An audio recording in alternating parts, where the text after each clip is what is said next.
স্বাগতম সবাইকে। আজকে আমরা শিখব ক্যাম্পেইন মেজারমেন্ট জার্গন নিয়ে। সো আগের ভিডিওতে আমরা মার্কেটিং রিলেটেড কিছু জার্গন শিখেছি। এখন ক্যাম্পেইন মেজারমেন্টের কিছু জার্গন আমরা দেখব, যেগুলো সচরাচর ডিজিটাল মার্কেটিংয়ে বিভিন্ন জায়গায় ইউজ হয়। এগুলো অর্গানিক প্রমোশন করেন বা ডিজিটাল প্রমোশন করেন, অ্যাড চালান, সব জায়গায় এরকম ক্যাম্পেইন মেজারমেন্টে বিভিন্ন জার্গন ইউজ করা হয়। তো চলুন দেখে আসি। প্রথমেই হচ্ছে রিচ। তো রিচ বেসিক্যালি হচ্ছে আপনার যে অ্যাডটা অথবা আপনার যে পোস্টটা সেটা অর্গানিক্যালি হোক বা পেইড ওয়েতে হোক কয়জনের কাছে পৌঁছাচ্ছে। অর্থাৎ নাম্বার অফ যত পিপলের কাছে পৌঁছাবে সেটা হচ্ছে রিচ। আর ইমপ্রেশন হচ্ছে কতবার দেখা হচ্ছে। তো কেউ যদি একটা অ্যাড বা একটা পোস্ট যদি ৩ বার দেখে, তখন রিচ হচ্ছে কিন্তু ১, ইমপ্রেশন হচ্ছে কিন্তু ৩। অর্থাৎ সবসময় ইমপ্রেশনের নাম্বারটা বড় হবে, রিচের নাম্বারটা ছোট হবে। সো আপনার যদি কোনো একটা অ্যাড বা কোনো একটা পোস্ট যদি ১০০ জন মানুষ ১৩০ বার দেখে, তার মানে হচ্ছে রিচ হচ্ছে ১০০ আর ইমপ্রেশন হচ্ছে ১৩০, অর্থাৎ ১৩০ বার সেটা দেখা হয়েছে। আর এনগেজমেন্ট হয়েছে এই যে ১০০ জন দেখেছে, সেই ১০০ জন এখানে যদি কোনো লাইক, কমেন্ট, শেয়ার বা হচ্ছে একটা পোস্ট মানে যদি অন্য কাউকে দেখায় বা কোনো এখানে যদি কোনো রিঅ্যাকশন দেয়, সেটা হচ্ছে বেসিক্যালি এনগেজমেন্ট। তো এনগেজমেন্ট নরমালি আরও কম হয়। সো দেখা যাচ্ছে এই যে ১০০ জনের কাছে পৌঁছাচ্ছে, সো দেখা যাবে যে হয়তো ১০ জন বা ২০ জন বা ৩০ জন ওই পোস্টে এনগেজমেন্ট করেছে। সো এনগেজমেন্ট রেটটা যত বড় হবে, তার মানে হচ্ছে আপনার পোস্টটা তত বেশি সাকসেসফুল। এরপর আসে ভিডিও ভিউ কাউন্ট। এটাও খুব সহজ, যে একটা ভিডিও কতবার দেখা হচ্ছে সেটা বেসিক্যালি ভিডিও কাউন্ট। সো আমরা যখন ইউটিউবে বা ফেসবুকে নিচের বা ডান কোণায় দেখি যে এটা ৩০,০০০ বার হোক, ১০,০০০ বার হোক, ৫ বার হোক বা ৫০ বার হোক যে দেখা হচ্ছে, এটাই বেসিক্যালি ভিডিও ভিউ কাউন্ট। আর প্লে রেট হচ্ছে আপনার যে পোস্টটা বা যে মানে পেইড পোস্ট হোক বা অর্গানিক পোস্ট হোক, সেটা হয়তো ওই যে ১০০ জনের কাছে পৌঁছিয়েছে রিচ, তার মধ্যে যদি ৩০ জন অ্যাডটা দেখে, তার মানে হচ্ছে আপনার প্লে রেট হচ্ছে 30%। অর্থাৎ রিচ যতজনের কাছে হবে, মানে এর মধ্যে যতজন হচ্ছে এটা প্লে করেছে, ওইটাই বেসিক্যালি হচ্ছে প্লে রেটটা। এরপর খুবই ইম্পর্টেন্ট একটা জিনিস, এটা মানে ডিজিটাল মার্কেটিংয়ে খুবই দরকারি, সিপিএম। তো সিপিএম বেসিক্যালি কস্ট পার মিল, অর্থাৎ এখানে কস্ট পার 1000। সো আপনারা এখানে বলতে পারেন যে এখানে 1000 এর জায়গায় টি ইউজ না হয়ে এম ইউজ করা হলো কেন? এটা বেসিক্যালি মিলেনিয়াম, যেটা আমরা ফ্রেঞ্চ শব্দ জানি, সেই মিলেনিয়াম থেকে হচ্ছে কস্ট পার মিলে এটা আসছে। অর্থাৎ এখানে প্রতি ১০০০ জনে কাছে পৌঁছানোর জন্য আপনার কত খরচ হয়েছে সেটা হচ্ছে সিপিএম।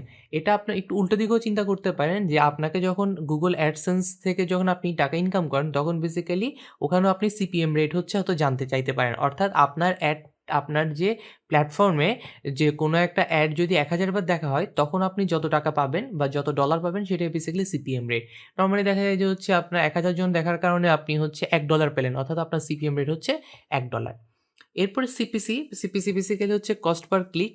আপনি যদি কোনো একটা অ্যাড দেন, সেটা যদি কথার কথা হচ্ছে ১০ বার ক্লিক হলো এবং ১০ বার ক্লিক হওয়ার কারণে আপনার $২ কাটলো। সো একটা ক্লিক হওয়ার জন্য যত ডলার কাটবে, সেটা বেসিক্যালি হচ্ছে কস্ট পার ক্লিক। সো আপনার যে একটু আগে যেটা বলছিলাম, যদি ১০ টা ক্লিক হওয়ার জন্য যদি $২০ কাটে, অর্থাৎ আপনার কস্ট পার ক্লিক হচ্ছে তখন কিন্তু $২। সো আপনার হচ্ছে কস্ট পার ক্লিক যত কম হবে, আপনার যে অ্যাডটা সেটা তত বেশি সাকসেসফুল হবে। এরপর আসে cost per action. So cost per অ্যাকশনটা কি? আপনার অ্যাডে শুধু ক্লিক করলে হবে না। ওখানে যদি কথার কথা আপনি যদি কাউকে কোনো একটা অ্যাপ ইনস্টল করার জন্য যদি বলেন, অথবা কোনো নিউজলেটার সাবস্ক্রাইব করার জন্য বলেন, অথবা কোনো একটা টিকিট বুকিংয়ের কথা যদি বলেন, অর্থাৎ সে অ্যাডটা দেখা, তারপর হচ্ছে ক্লিক করে এবং এরপরে কোনো একটা অ্যাকশন। সো এই অ্যাকশন নেওয়ার জন্য যে কস্টটা, সেটা বেসিক্যালি সিপিএ। সো এখানে একটু যেটা আমি যদি বুঝাই, নরমালি কস্ট পার সিপিএম যেটা, সেটা সবচেয়ে কম হয়। এরপরে যেটা কস্ট পার ক্লিক, সেটা আরেকটু বেশি হয়, এবং যেটা কস্ট পার অ্যাকশন, সেটা কিন্তু আরও অনেক বেশি হয়। সো আপনার অ্যাডটা যদি ১০০০ জন মানুষের কাছে পৌঁছাতে যদি হচ্ছে ওই যে $২০ লাগে, তখন আপনার একটা সিপিএম রেট হবে। এবং আপনি যেটা বলছিলাম, এই যে ১০০০ জন মানুষের মধ্যে যদি আপনি যদি সিপিসি মডেলে যদি কোনো একটা অ্যাড ক্যাম্পেইন চালাতে চান, তখন আপনি যদি সিপিসি মডেল ঠিক করে দেন, অর্থাৎ আপনার যদি কোনো একটা অ্যাড ১০ জন হচ্ছে ক্লিক করার জন্য $২০ লাগলো, তখন বেসিক্যালি হচ্ছে আপনার সিপিসি রেট হচ্ছে $২ করে। এবং সিপিএটা হচ্ছে এরকম, যে আপনার কোনো একটা অ্যাকশন নেওয়ার জন্য, অর্থাৎ এরকম যদি হয় যে আপনি একটা ক্যাম্পেইন চালালেন, যে ওখানে একটা অ্যাপ ইনস্টল করা লাগবে, তখন হচ্ছে আপনার শুধুমাত্র টাকা কাটবে।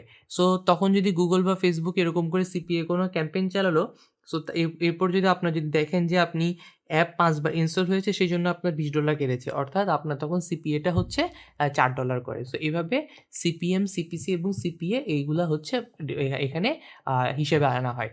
এরপর হচ্ছে সিপিভি। সিপিভি বেসিক্যালি এটা রিলেভেন্টের নতুন টার্ম। এটা হচ্ছে কস্ট পার ভিউ, অর্থাৎ আপনার যে যদি কোনো ভিডিও অ্যাড চালান, সেটা ইউটিউবে ভিডিও অ্যাড হতে পারে বা ফেসবুক ভিডিও অ্যাড হতে পারে, সেখানে প্রতিটা ভিউ হওয়ার জন্য কত কস্ট গিয়েছে সেটা বেসিক্যালি সিপিভি। এরপর আসে CTR. CTR basically click through rate, এখান থেকে সিটিআরটা এসেছে। অর্থাৎ আপনার 100 জন মানুষের যখন পৌঁছাবে তার মধ্যে কতজন ক্লিক করেছে, এটা বেসিক্যালি সিটিআর বা ক্লিক থ্রু রেটটা। এখানে বেসিক্যালি পার্সেন্টেজটা এখানে আসে। এখানে কস্ট যেটা এখানে রিলেভেন্ট কস্ট, এটা হচ্ছে সিপিসি, কস্ট পার ক্লিক, আর সিটিআর হচ্ছে ক্লিক থ্রু রেটটা, যে কত পার্সেন্ট মানুষ হচ্ছে আপনার অ্যাডটাতে ক্লিক করেছে, সে পার্সেন্টেজটা যতজন কাছে ইমপ্রেশন হয়েছে, অর্থাৎ 1000 জনের কাছে পৌঁছাচ্ছে, তার মধ্যে যদি 100 জন যদি আপনার অ্যাডে যদি ক্লিক করে, অর্থাৎ আপনার সিটিআর এটা 10%। নর্মালি এত হায়ার সিটিআর রেট হয় না। নর্মালি যদি আপনি 4% বা 5% যদি সিটিআর রেট পান, তো এটা মোটামুটি একটা ডিসেন্ট ক্যাম্পেইন হিসেবে আপনি চিন্তা করতে পারেন। এরপর আসে পিপিসি। পিপিসি মানে হচ্ছে পে পার ক্লিক, অর্থাৎ আপনার অ্যাডভার্টাইজাররা মানে একটা ফি হচ্ছে পে করবে মানে একটা অ্যাড ক্লিক হওয়ার জন্য। সো এটাই বেসিক্যালি পিপিসি ক্যাম্পেইন। তো এখানে হচ্ছে যেটা আমরা মানে যদি আমরা কখনো সার্চ অ্যাড চালাই অথবা কোনো ডিসপ্লে অ্যাড চালাই, অর্থাৎ তখন হচ্ছে আপনার অ্যাডে ক্লিক হলে আপনি হচ্ছে তখন অ্যাডভার্টাইজারকে হচ্ছে টাকা দিবেন। তো এটাই বেসিক্যালি হচ্ছে পিপিসি মডেল বলে।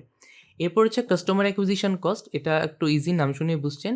অর্থাৎ আপনার একজন কাস্টমার অ্যাকুইজিশন করার জন্য কত খরচ লাগছে, সেটা basically customer acquisition cost.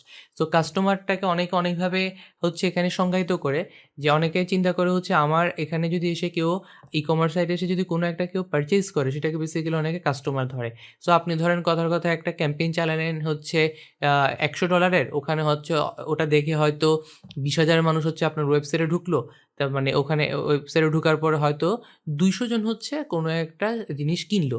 So ওই যে আপনি $100 খরচ করেছেন এখানের জন্য, যে $200 যে এখানে যে 200 জন যে আপনার ওখান থেকে কিছু কিনেছে, অর্থাৎ আপনার পার এখানে এই যে মানে কাস্টমার অ্যাকুইজিশন কস্ট হচ্ছে $0.5। সো এভাবে একেকটা বিজনেস একেকভাবে এই কাস্টমার অ্যাকুইজিশন কস্টটা ক্যালকুলেট করে। তো এটাকে অনেকে আবার সিএসি মডেলও বলে, কাস্টমার অ্যাকুইজিশন কস্ট। তো এইভাবে কাস্টমার অ্যাকুইজিশন কস্টটা এখান থেকে আপনি মেজার করতে পারবেন।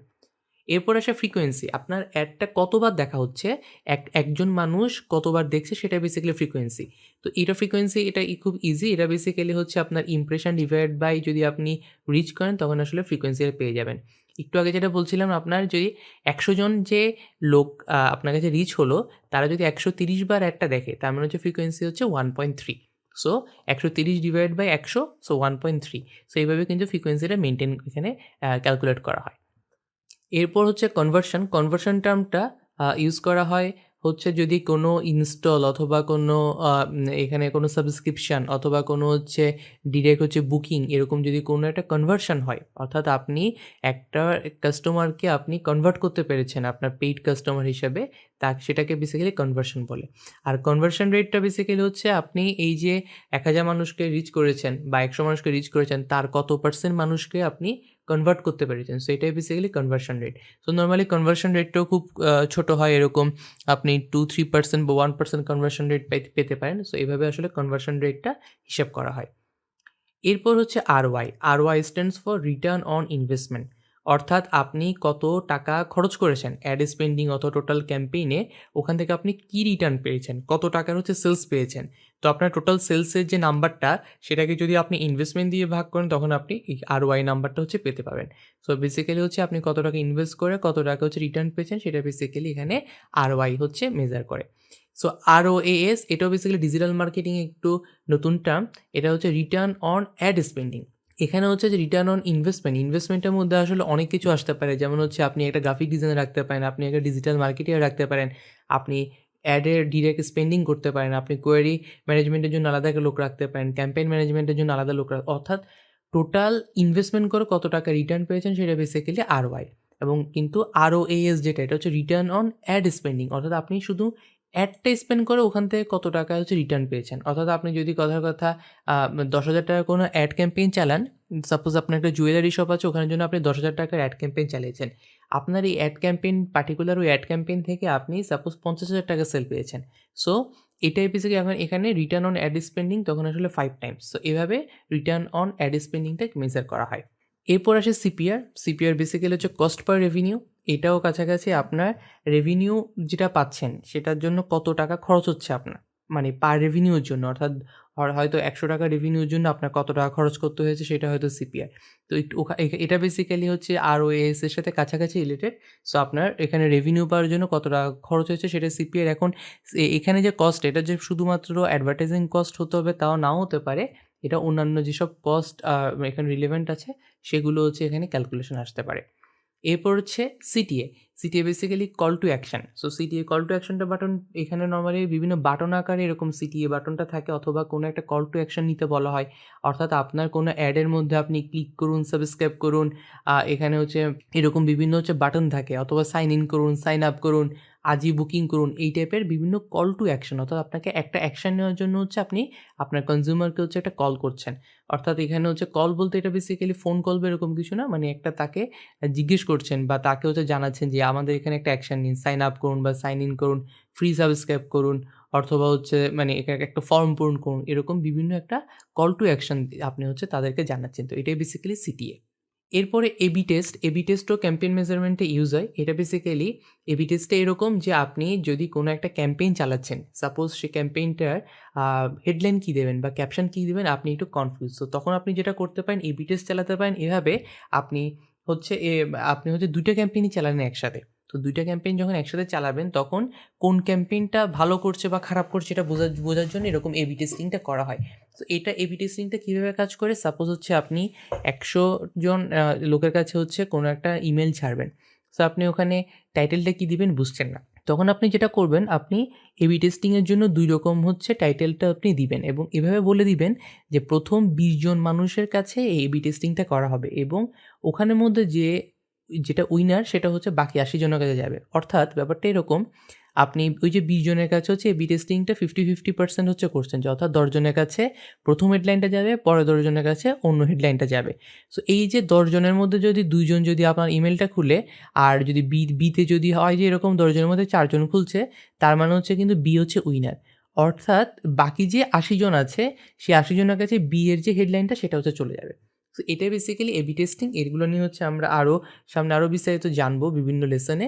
সো বেসিকটা হচ্ছে এরকম যে আপনি এখানে কম্পেয়ার করার জন্য এরকম করে এবি টেস্টিংটা করতে পারেন। এরপর হচ্ছে লিড জেনারেশন। লিড ব্যাপারটা কি? লিড ব্যাপারটা বেসিক্যালি হচ্ছে আপনার যে ওয়েবসাইটে হোক বা আপনার কোনো একটা সার্ভিসে হোক, আপনি যদি লোকজনের কাছ থেকে ফোন নাম্বার, ইমেইল নাম্বার অথবা অন্য কোনো ইনফরমেশন নিতে পারেন, সো অর্থাৎ আপনি যেটা দিয়ে হচ্ছে আপনি একটা সেলসের লিড পাবেন। লিডটা বেসিক্যালি বুঝছেন যে আপনি এভাবে করতে পারেন যে আপনি তাদেরকে পরবর্তীতে হচ্ছে ফোন নাম্বার দিয়ে কল করে হোক, তাদেরকে এসএমএস পাঠিয়ে হোক বা ইমেইলের মাধ্যমে হোক, তাদেরকে আবার হচ্ছে আ এখানে আগ্রহী করে তুলতে পারবেন। সো আপনি একটা লিড জেনারেট করে নিয়ে তাদেরকে বিভিন্ন ক্যাম্পেইন আলাদা করে করতে পারবেন। সো অনেক সময় বিভিন্ন ডিজিটাল মার্কেটিং ক্যাম্পেইনে লিড জেনারেশন ক্যাম্পেইন করা হয়।